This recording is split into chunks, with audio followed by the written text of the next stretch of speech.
There we go. All right.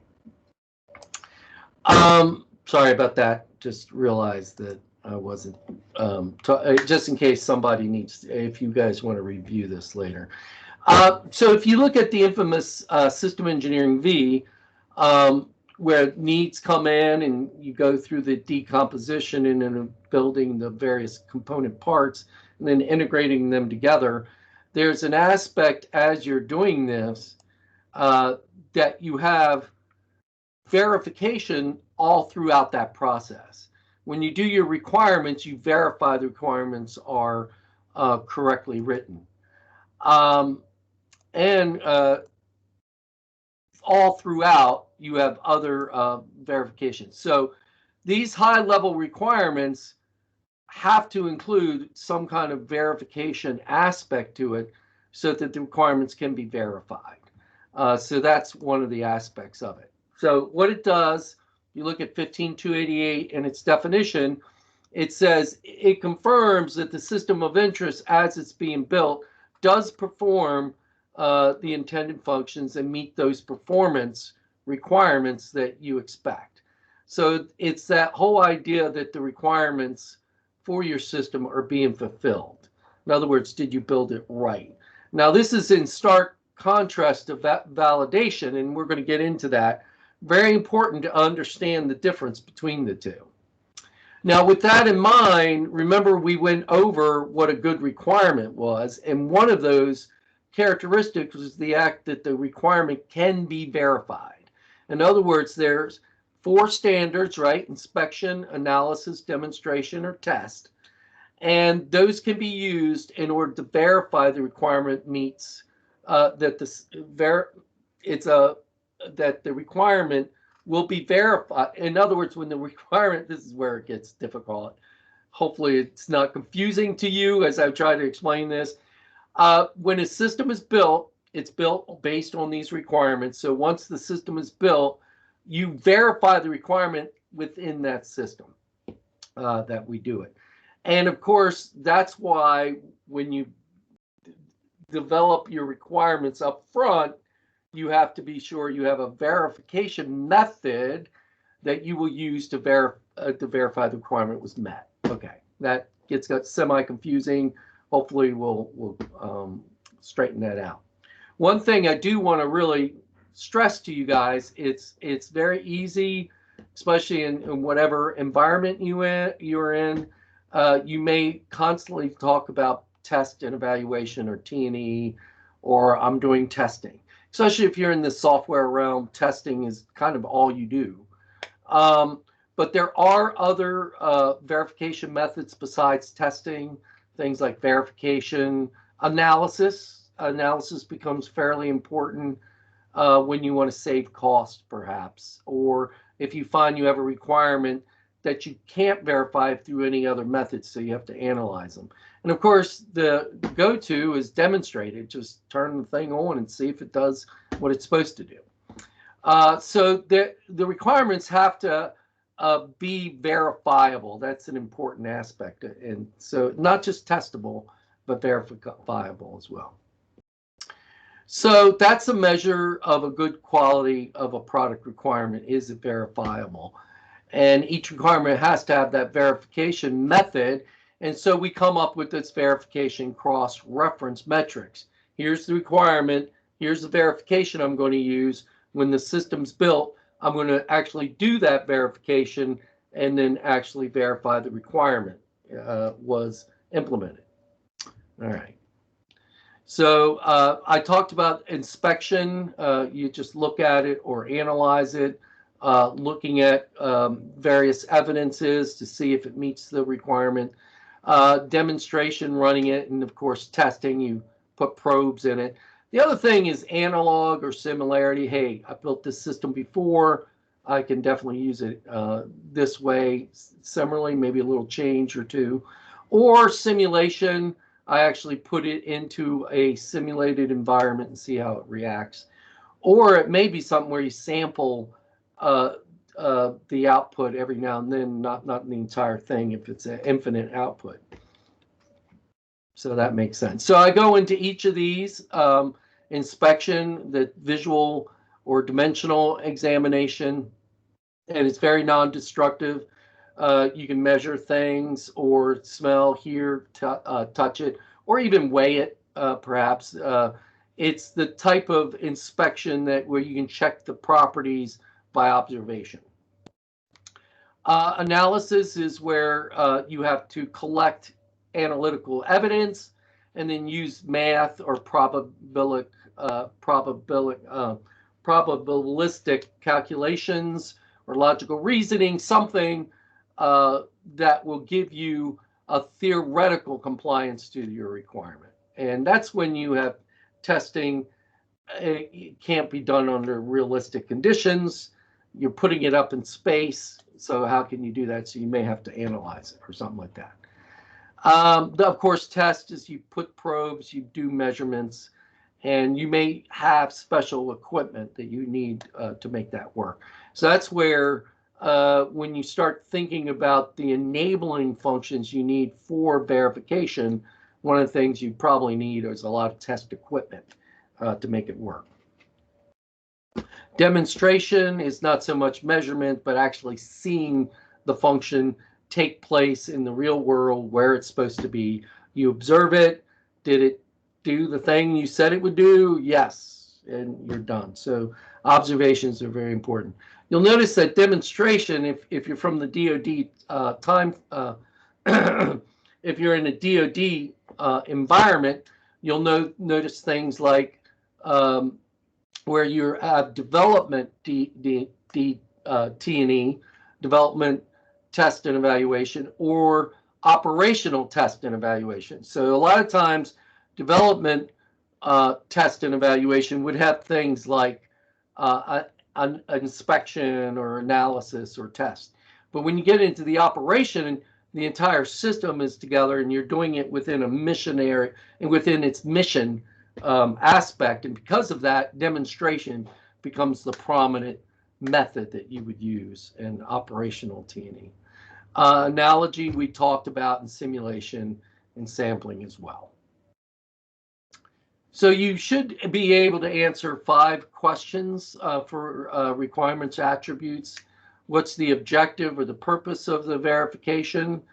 What method are you going to use? Now, these are requirements for verification that you would put on a system that's trying to verify the requirements. So I know that's a mouthful, but when you think about what a requirement is and a requirement for a verification to work, you do need to answer what its objective, what kind of method are you using, what environment it is, are there any conditions, and what kind of success criteria you're looking for.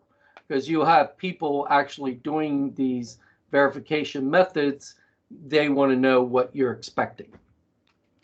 So there's actually a way to go through that. I'm going to show you kind of a matrix to make that work.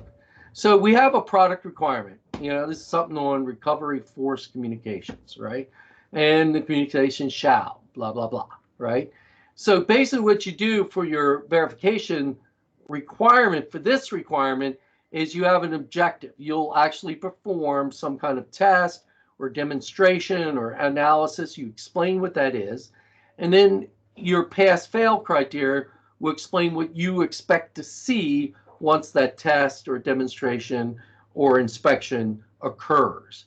So basically what you can do is you can now say this requirement ID, right, which is 3.2.2.15.34, that ID can be you can use demonstration and test in order to verify that system. So you have traceability and you have this verification cross-reference, all right? And you're doing that. So you need to identify the verification method, but you do need a little more information, right? You need the criteria and also the environment it is in it. So think about the requirement and what it's there for and how each aspect of the team will look at that requirement. System engineering, of course, wants to look at the operational objectives and put it in a technical product requirements. Whereas the design actually is trying to assess if the requirement can even be implemented. So remember, it has to be implementable. And then, of course, your test organization wants to know, can we assess the requirement through some kind of verification method? Is it verifiable as you're doing this? When it comes to the verification requirement, your system engineer just wants that compliance, where your verification implementation group or your test group wants to make sure that feasibility of the verification method is there. And of course, if not, what kind of alternatives can be put into place. So your traceability matrix is what system engineering uses to ensure all traceability is being done on all the requirements in your system. So I'm going to give you an example of a verification requirement. Now, I want you guys to look at this closely, because I want you within your teams, I want you to start thinking about how you would write this for your pomegranate function.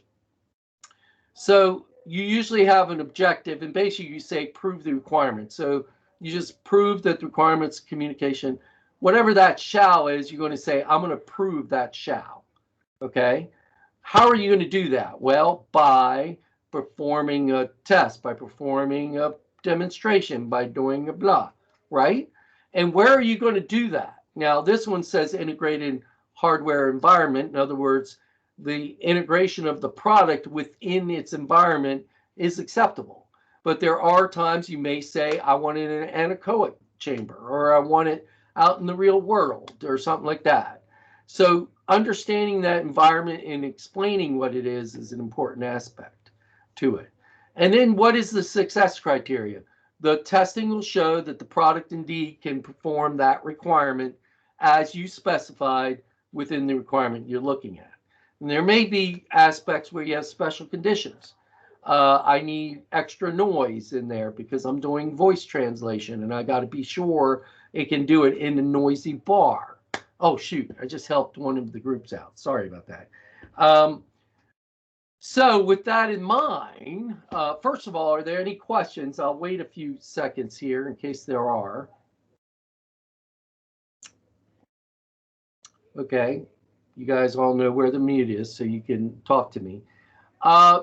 What I want you to do is now get together in your teams, and you should be able to pull up here. Let me switch real quick here. I think I can do it. Let me go up here and go to this screen over here.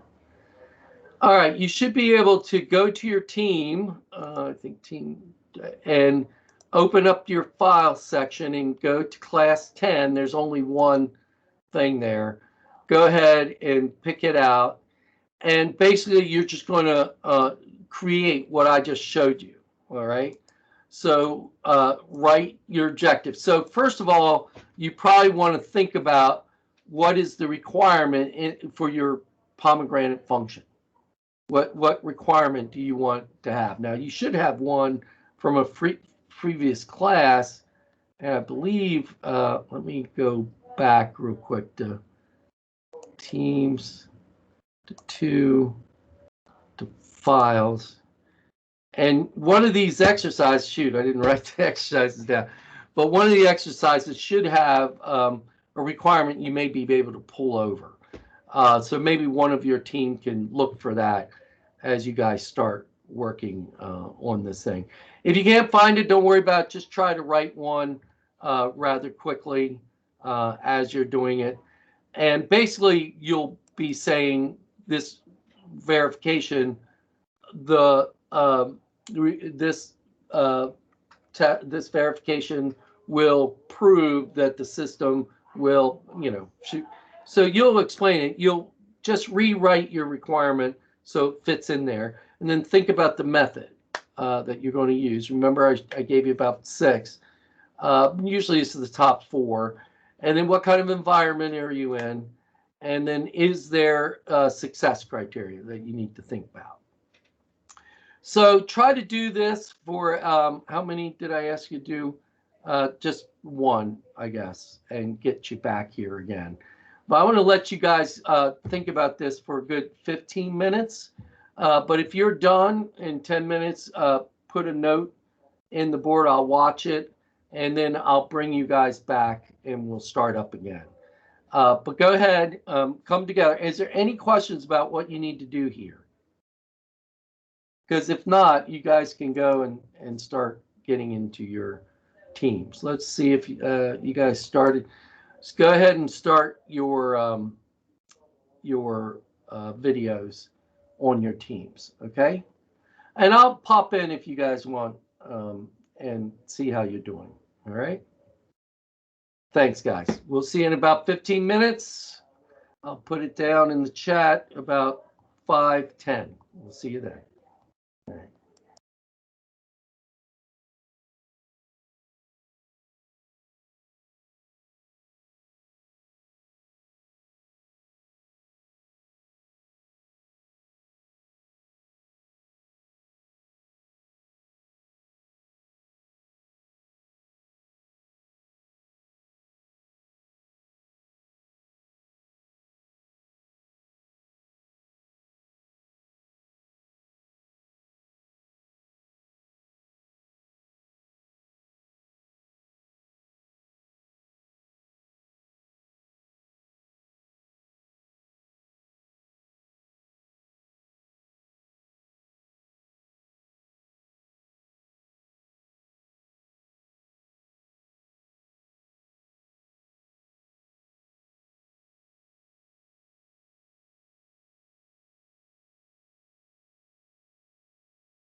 Hey guys, welcome back. I think most of the teams are back. Let me just let me share with you. I'm going to be talking and I won't be.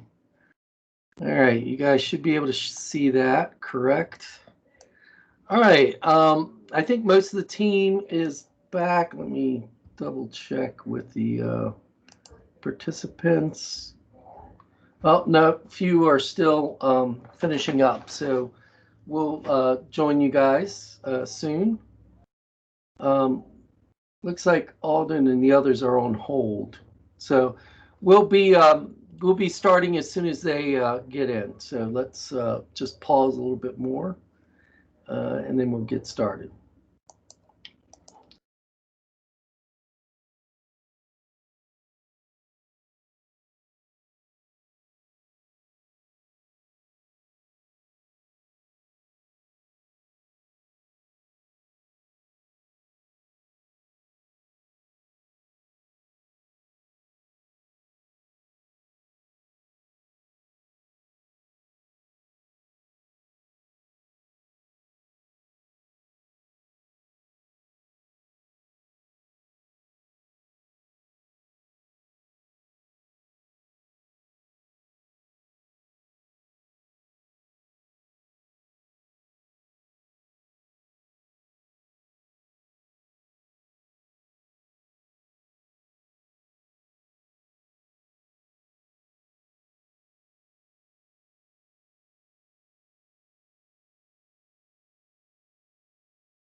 Hi, welcome, welcome, welcome, welcome. Let's get started. Who would like to?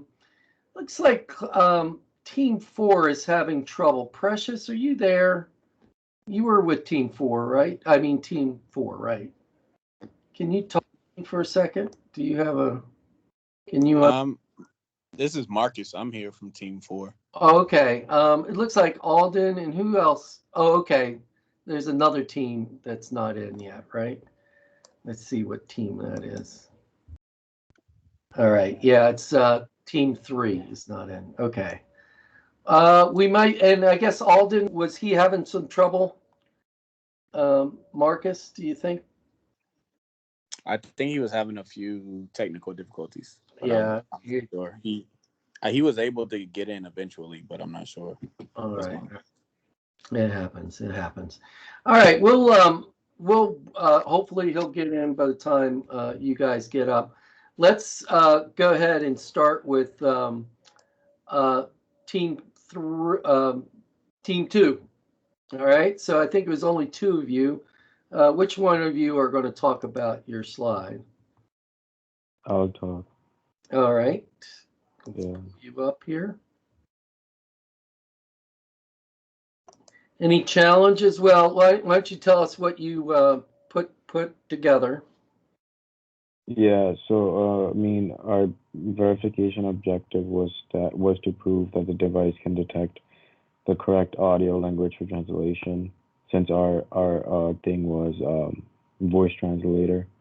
All right. Um, then our verification method was to verify that the database has the required language, and we chose the analysis method uh, for doing the setting up the query to scan each language in the database and execute the correct language. So we're gonna have a query to do the analysis, and our environment is the integrated hardware and software environment.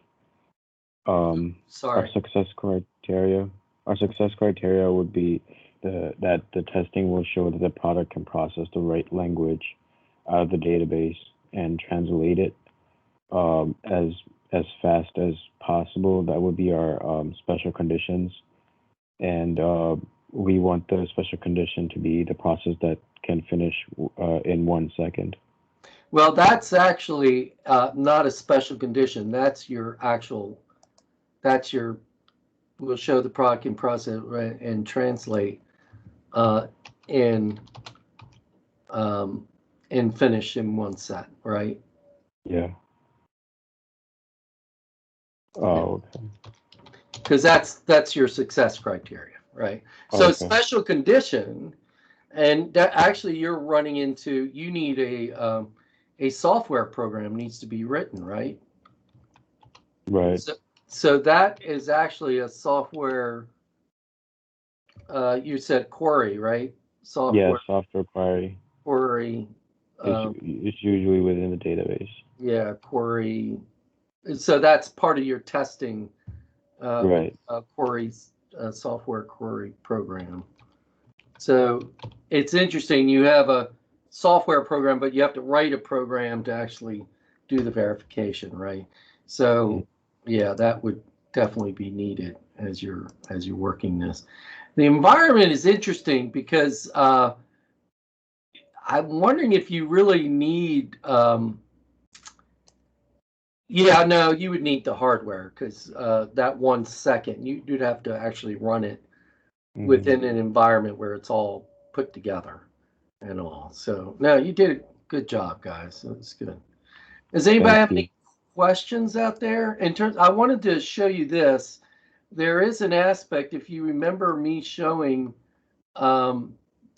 these methods, one of them was, and you could do both, but this whole sampling idea that you may want to sample, like it would be very difficult to run.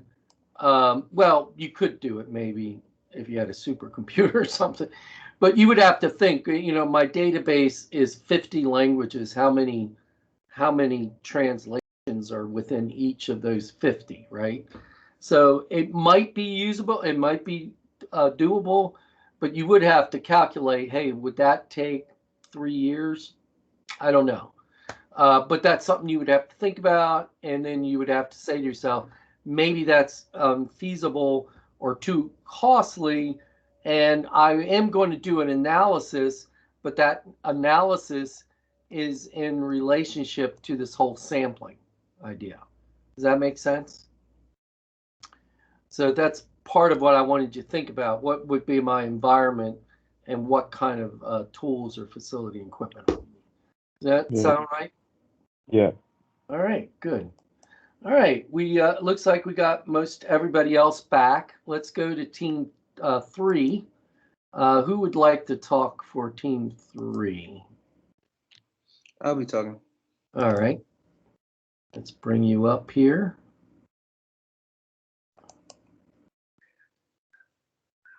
Oh, good. You put some equipment and all. So what do you have for me?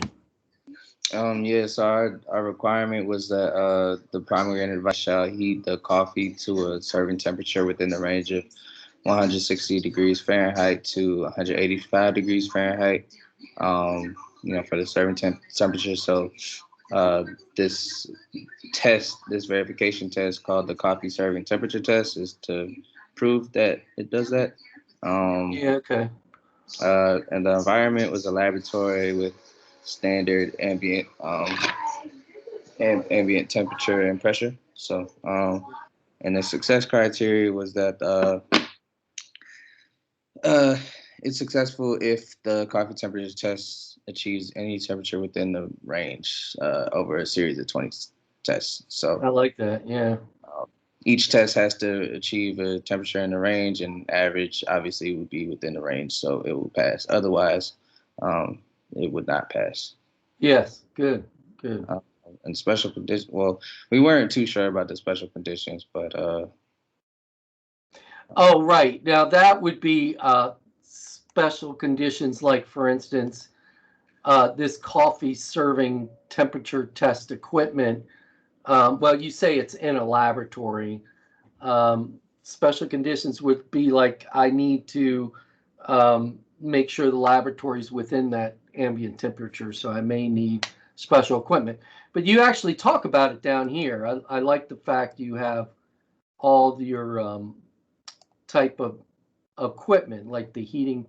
What do you need a heating pad for? What's that for? The so I was just thinking back to like lab tests with temperature in general, and heating pads were usually involved. Wasn't too sure if this would be necessary in this test, but Yeah, good. maybe not. Just for confirmation or checking that double checking the thermometer. No, that would be probably a special condition. You may want to say you want to calibrate the various test equipment to be within a certain range. Mhm. That would be definitely something you would like. Your thermometer would have to be to work. I like the fact you put safety gloves. That's good. And of course, the computer monitor and the mug itself. So yeah, and there's of course the temperature testing apparatus. Mhm. That's not down here, but that would probably replace the heating pad. It's Okay. your apparatus. That's good. Yeah, you did good. That was really good. You guys really are getting the point. Let's see who wants to talk for 4. Anybody? Just speak up. Did you guys decide who would talk? Yeah, I can go ahead and talk to it. That'd be great. So ours is the hair Great. cutter razor type of functionality. So our objective was to prove that the pomegranate is capable of cutting hair to the desired length, desired user length. To verify that we could do this, we're going to do, tests by conducting, a series of trial tests. And we're going to do that in a razor testing facility, first on a dummy or artificial face, artificial hair. You saw my note then. Good. Yes. And then after that, continue by human subjects or I like it. test subject. Didn't want to start with the human subject just in case the razor went haywire at first. Yeah, right. Then, yeah. Yeah. And then the testing will show that the product. Yeah, exactly. I can see that. And then the testing will show that the product can successfully cut hair within 1/10 of an inch of the desired cut length that the user specifies. And the only special condition that we could really think of for this was people cutting hair, wet hair versus cutting dry hair, and all the stuff that you would have to bring into account for that. Now there may be the way this product's made. It may be like it's fine to say you can't cut wet hair. That would be. Right. But you're right. That's a good thing to think about. Especially you would maybe have a demonstration or test to show what would happen if somebody did cut wet hair and they weren't supposed to. And so I think there's the only thing about the criteria is I think you would still have something in there like the last team showed, which is your average, right? So you could, do all these tests and you're just trying to average it out. Some will be more and less. So that's part of your evaluation, right? You test and evaluate Right. things. So your special needs and tools would be the test apparatus, the dummies, and things like that. So, and you need some kind of measuring tool for the hair, right? So you have to think about that. So there might be a laser measuring device, right? As you can see, I'm 1/10 right now of an inch. So, all right. Good job. Good job, guys. Good job. All right. Let me close that. You all did very good. If I was with you guys in person, we'd be clapping for each other. Really appreciate what you all have done and said. Let's go ahead and finish this up. I'm actually going to go into actually talk about 2 things. Verification from kind of a, can you guys see this? Right, you can see that. Verification 15288, which is the international standard for system engineering. We covered that when I went through the entire through my diagram and stuff. One of the processes was verification. And in there, they talked about the purpose of verification, which is finding this objective evidence that a system or even a system element fulfills its specified requirements and characteristics. And they talk about the inputs. Now, remember, we're kind of focusing on the right side of the V. And what we're talking about is the actual aspect of verifying the system. Now, when we get into the details of verification, understand verification be called upon at any time on the left side or even the right side of the V. And I'll talk to that when we get into what are the verification states and things like that. So your input, of course, would be those requirements and criteria that you would look at in your RVTM, but you need the integrated system or the element that you're actually going to verify. Your activities, let me get into it. Right here, you can see these are all the description of all the aspects you need. And don't forget, you need those requirements coming in, because that's what you're going to do the verification on, as well as the criteria that go with that in the RVTM.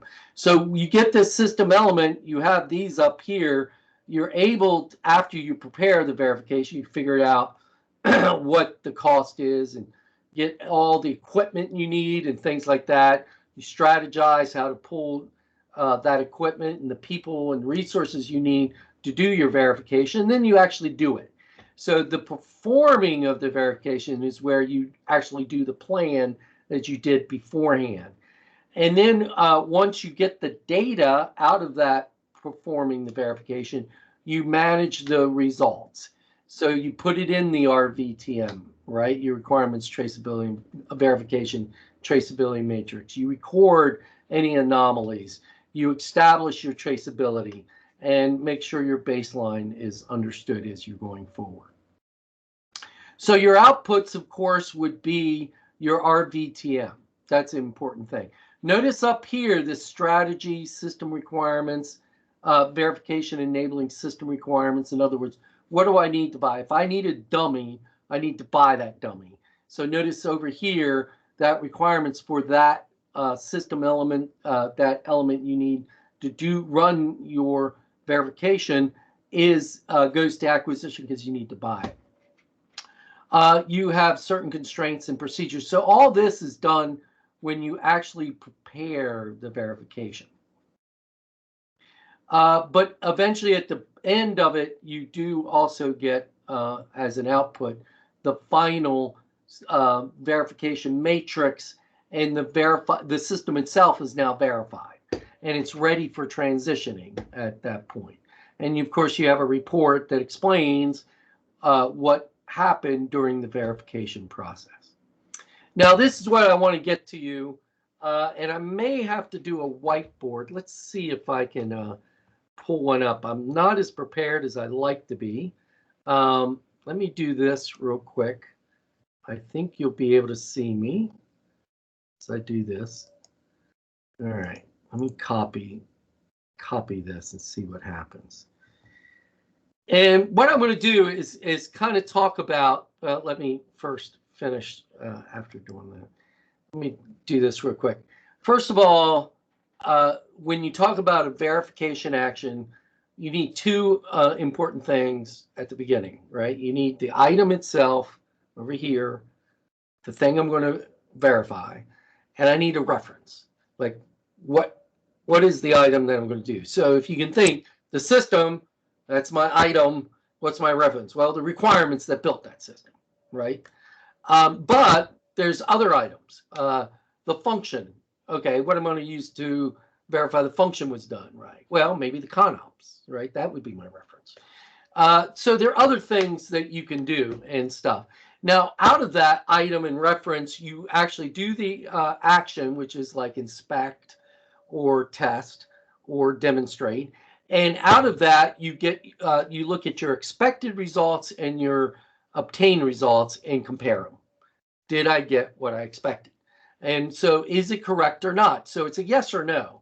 I mean, it's fairly straightforward as you're doing that. And of course, as you're working this, right, there are different levels of decomposition as you're working it.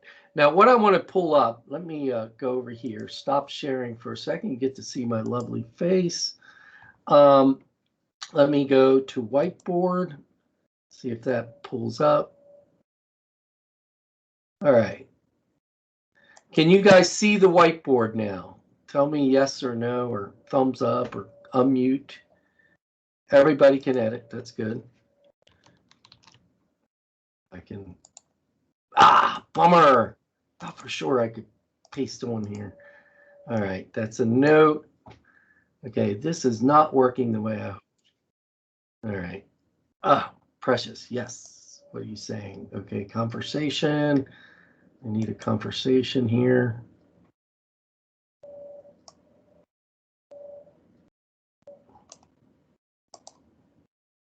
All right. Sorry. Oh, somehow I missed it. All right. You guys can see that. Unfortunately, it's not working the way I want. Let me pull up one other thing and see if that works. If not, we'll just move on. But I do want to kind of make, yeah, there we go. All right. Can you guys see that that's coming up? Oh, no, you can't. Right. So I'm going to stop sharing. Share. Let me go back to window.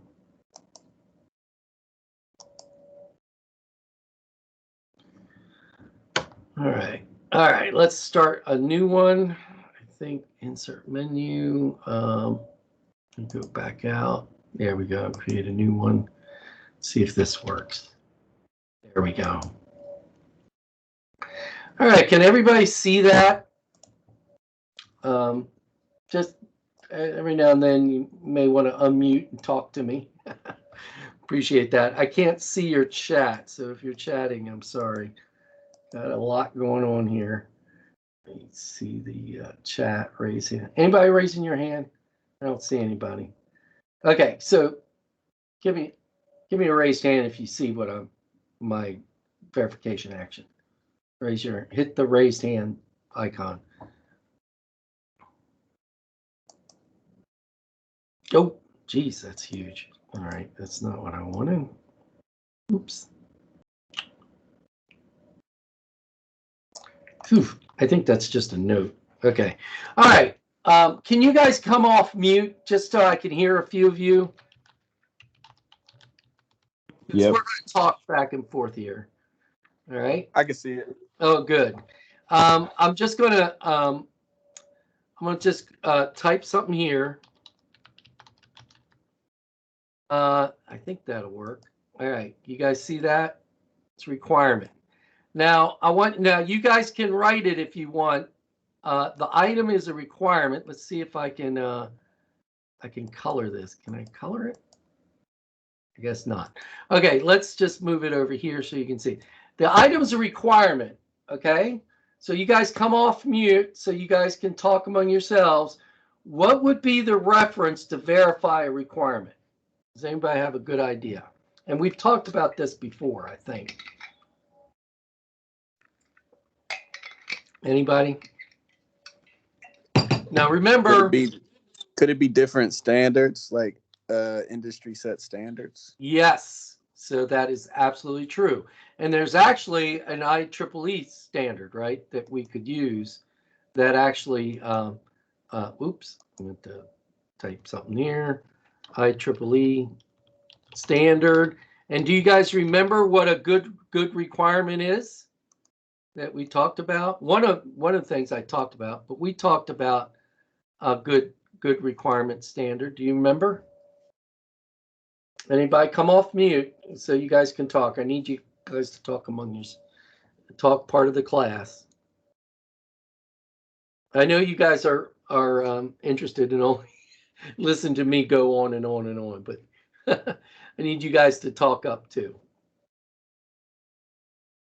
If you can come off mute. I mean, if you can't, I mean, maybe you can put something in the chat. You can't. Did you ask what's a good requirement or? Yeah. Now, what would be a standard I'm looking for in terms of the requirement? What would be part of that? You guys remember? We talked about a few months ago. It has to be measurable. Correct. Yes, that was one. What was the other one? Since we have to communicate, right? No, it's not so much measurable. It has to be verifiable, right? Achievable. Achievable. That was one. Am I spelling this right? I should have somebody else do this. Achievable. That was one. There's an EFI. What was that one that you're trying to communicate? So what does it need to be? Like, to communicate, you need to be clear, right? And concise, right? Clear, Concise. complete, I think was one, right? Can't be leaving things out, and et cetera, et cetera. Okay, so my point is, from a verification, of course, you would do an inspection, right? So I have a requirement over here. I need to verify that requirement has a verifiable portion in it. So it would fit in. So this is where verification helps in that respect, right? And actually, that would work if you have over here, instead of requirement, let's say you put the architecture in, right? How would you verify the architecture? And when you were taking 661, what were some of the things you talked about from architecture?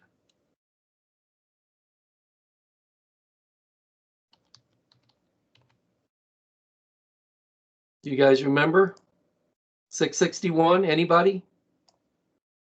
Architecture. What's a good architecture? Did you guys take 661? Let me know. This is where, if I was in class, I would be looking at you in your eye, and you'd be going, "Oh, I got to talk." So unmute you guys. Unmute yourselves. Let's start talking among ourselves. Any ideas?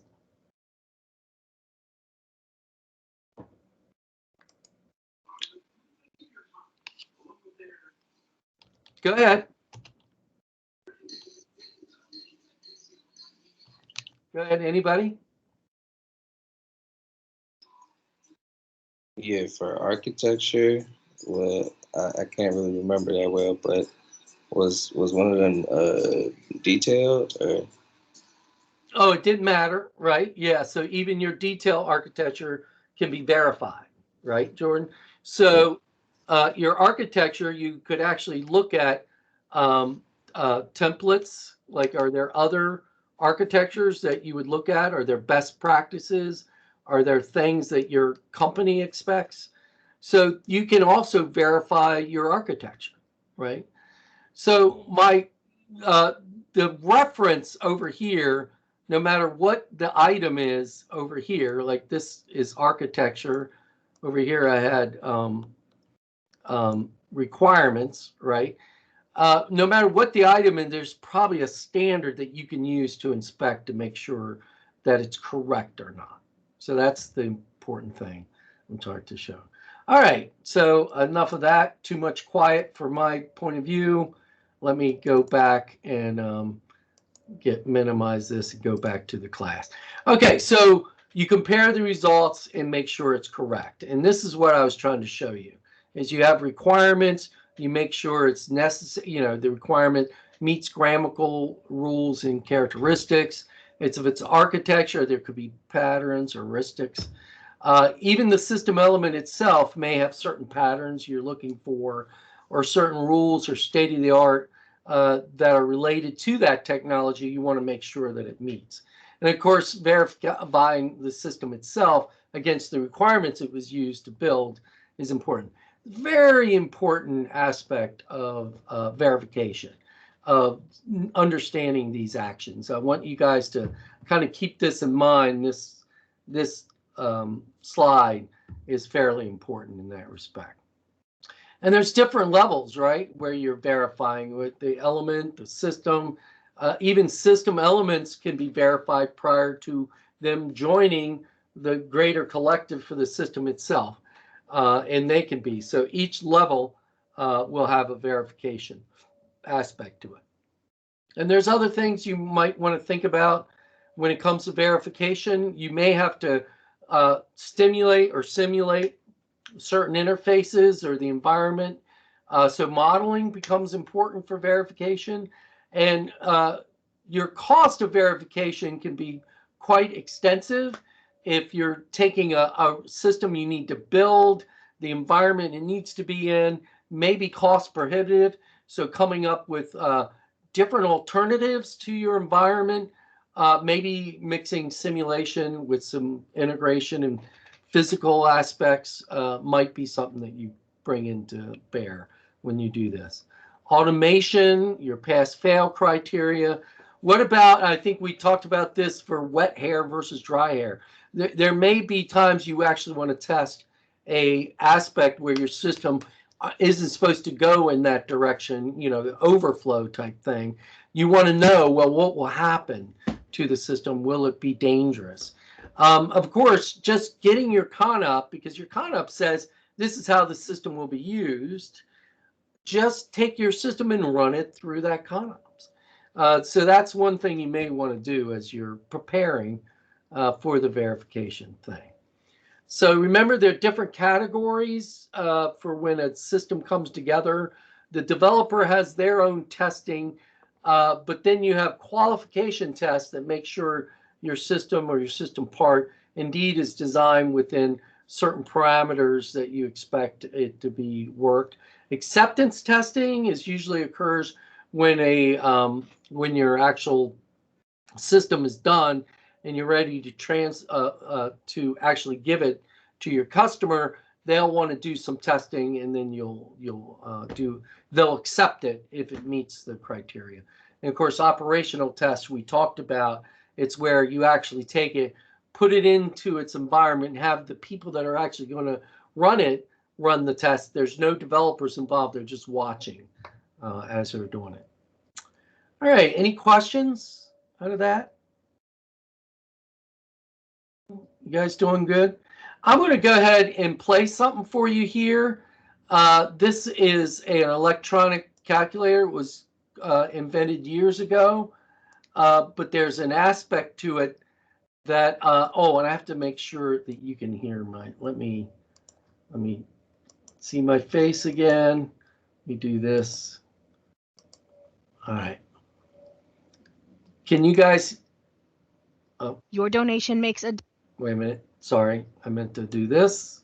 This message comes from NPR sponsor, the Chinet brand. Chinet plates, cups, and cutlery let you enjoy every moment of your get-togethers. Available through retailers or grocery stores online. Bring all your unique celebrations to life with a little help from the Chinet brand. All right, there we go. 4 decades ago, technology had different challenges. Engineer Jerry Merriman had been at Texas Instruments for 2 years. When his boss gave him this assignment. He said, we'd like to have some sort of personal computing device, maybe something to compete with a slide rule that you could hold in your hand. It would have to have some buttons to input the problem, maybe some neon lights or something to output the answer, and of course it would work on batteries. You'd have to think of something, and boy, we sure did have to think of something because none of those things were ready to go in 1965. A year and a half later, Merriman and his team produced the world's first handheld electronic calculator. That was 40 years ago this past week. Jerry Merriman went into a studio in Dallas to tell us about it. It was about 4 by 6 inches by about 1.25 inches, and certainly that would make a lump in your pocket.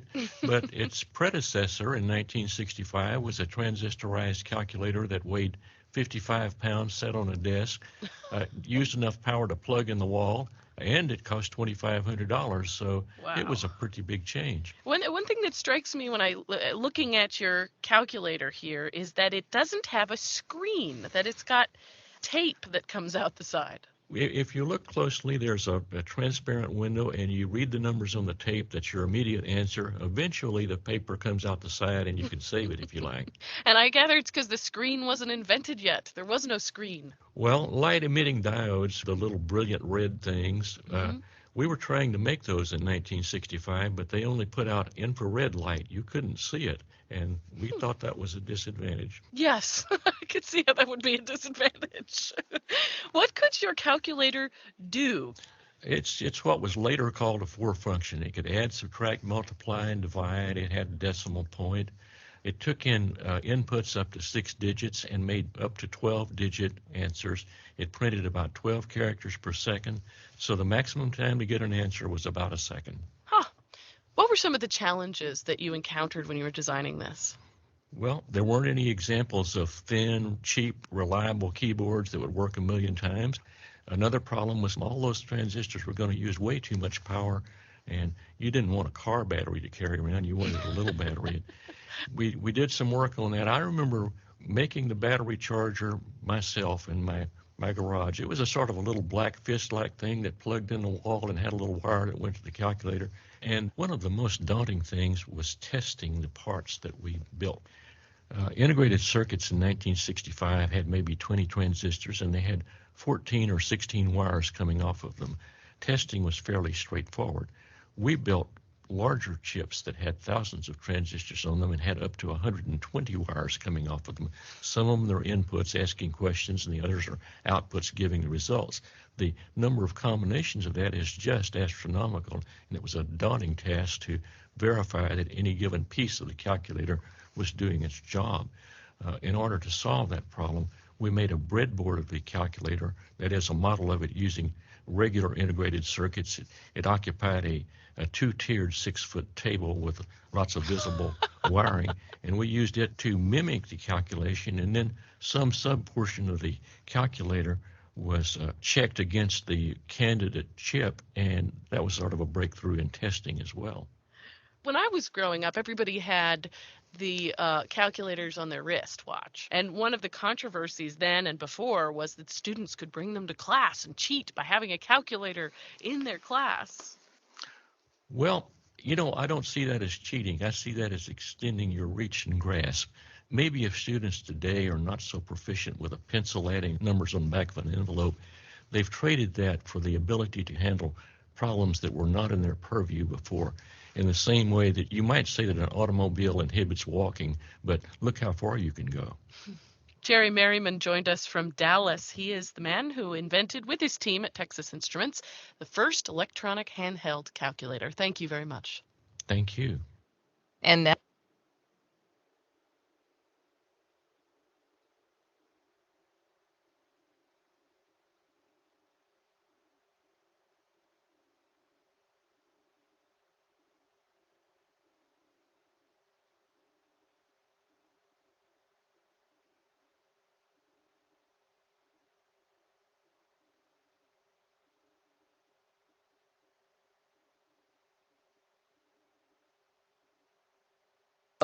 Sorry, guys, I was muted. I was asking you to unmute. So what T&E strategies were employed by this thing? Go ahead and unmute yourself. And that way you can talk to me. What strategy did Jerry Merriman use?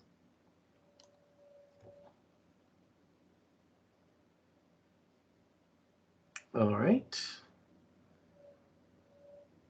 All right. No, you have to unmute yourself if you're going to talk.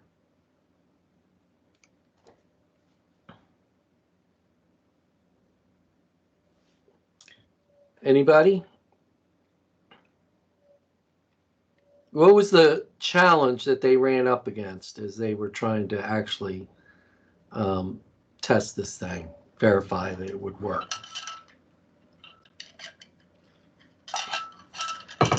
You guys can hear me, right? Wow, nobody's talking. Just hope you know slightly. Yeah, we can hear you. Sorry, I gotta listen to that audio once more. Oh, you missed it, huh? No, I actually didn't miss it, but it was too fast to process for me. Ah, gotcha. No problem. You got plenty of other classmates out there. Thank you for letting me know. Anybody else?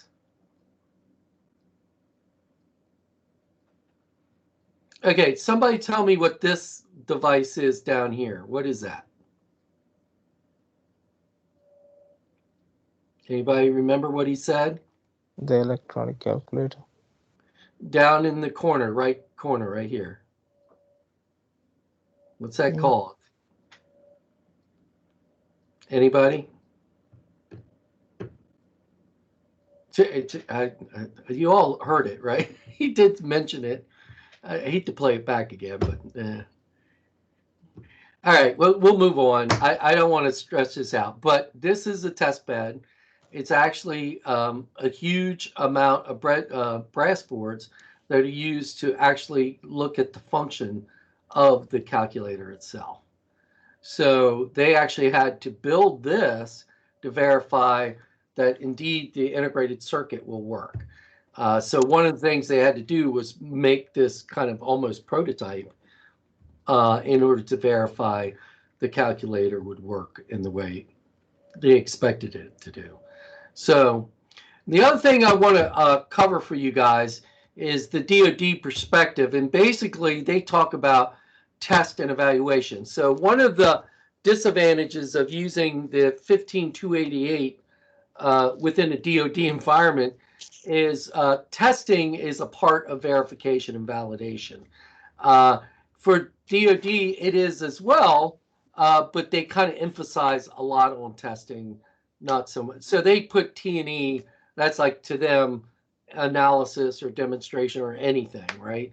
That you would do. So usually it's you bring the information out, and they talk about the importance of verification and validation in terms of their actual DoD policy, that you need that integrated approach to understand if you are indeed meeting the actual requirements of the system you're supposed to build.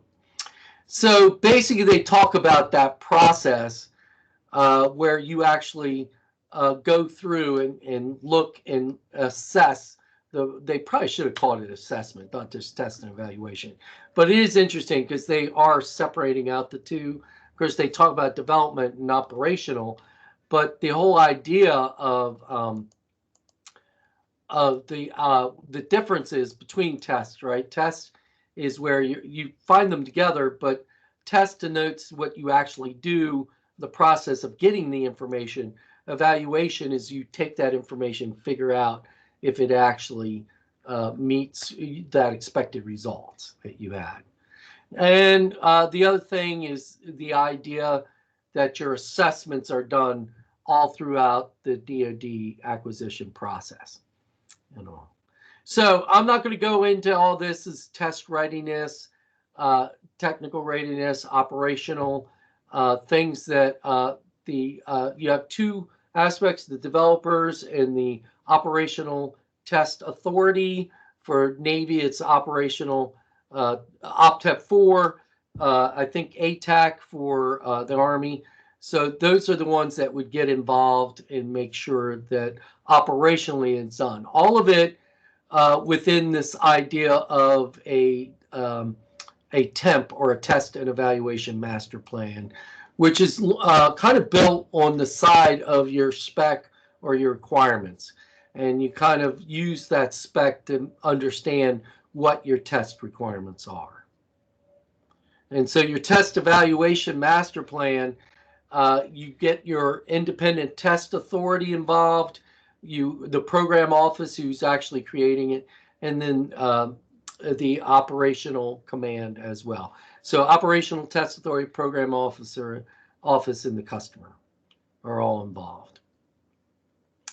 Now, it's really good to have test and evaluation there to help you understand the risk of the system, and it should be an integrated part of your risk analysis, as well as getting that feedback and identifying if your system is indeed performing with what you want. So having a strong test and evaluation leader or manager is an important part of the system engineering cycle. All right, any questions up to this point? All right, I always feel good when there's no questions because I think I'm doing a great job. But what I want to do is just real quick, there are, once you fabricated a system and you develop and do the actual integrated test and evaluation, there's this thing called a TRR, a test readiness review. And what I want to do is actually discuss what I expect from you for a TRR coming in 2 weeks. Not asking for a lot. I mean, normally the TRR looks at your objectives, your methods, your procedures. Do you have everything in place? Are your resources in thing? We can't do that. So what I'm going to do is kind of give you a dummy down version or a stripped down version where we're going to do the TRR. in accordance to what you already created for me at the CDR. So all these exit questions won't be asked, but these are good if you're getting ready for a TRR for real. You should ask like what are you testing? Why are you testing it? What's your purpose?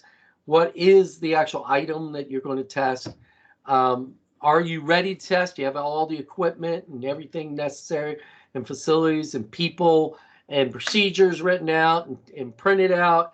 And what are the risks of actually going forward? And do you have a fallback plan in case something happens and kind of screws things up? But what I want to talk to you about is week 13. So that's in about 3 weeks. I need you to update your core database, include a verification requirements system. So that would actually, that VCRM would indicate your verification method, what level it's at. Remember, there are different levels. Is that the system or at the element or subsystem, or is it at a lower level or function? So, and then of course the test category for each of your requirements. And then you will take a configuration item that you selected out of the CDR and you'll develop a test plan for that. If you look at my example I gave, my CI, I believe was the actual camera or something like that. So I had a test schedule for that. So fairly it's not too difficult. Come to verification cross-reference matrix and tracing it to your functional of interest, identifying what requirements have to be verified, and then identifying any technical performance measures out of the elements that you created that you kind of, they're the elements that are underneath your diagram that you showed for the functions that you're working, your IDEF diagram. And then you use this segment that you selected on CDR, show your test plans and schedule. So fairly straightforward. All that, of course, is within the, I believe, here, let me pull this out real here. I think I may not have actually opened this up yet. Let me open it up real quick.